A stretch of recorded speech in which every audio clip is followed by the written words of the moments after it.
First, clean your hands with some alcohol gel.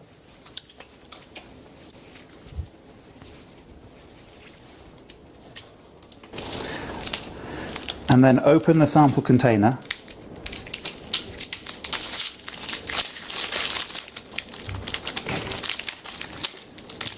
Remove the sample container and place in the holder on trolley 1. Undo the sample container. Next, it's time to do your swabbing.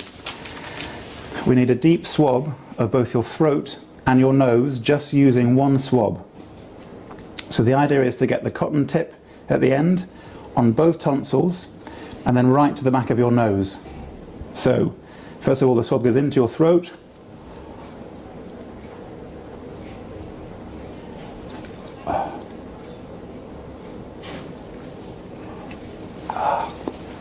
Hold the swab like a pen between the thumb, index, and middle fingers. Maintain a loose grip that allows the swab to accommodate any resistance encountered during sample collection to reduce the risk of injury. Avoid using the following hand position during sample collection.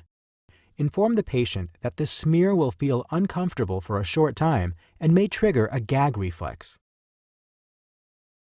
Open their mouth wide, protrude their tongue forward, and say "ah."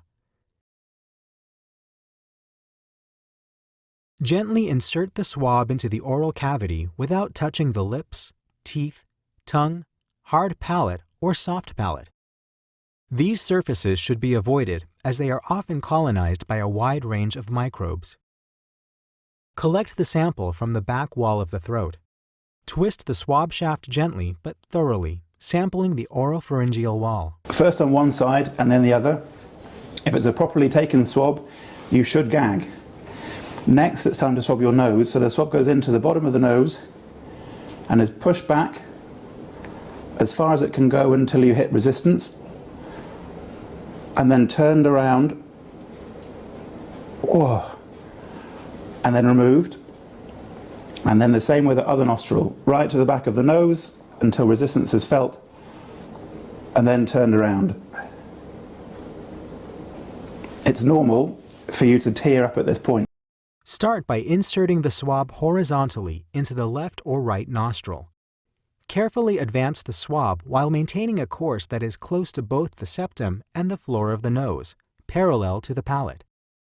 Do not advance the swab upwards, but instead straight back until resistance is felt as the swab reaches the posterior nasopharynx.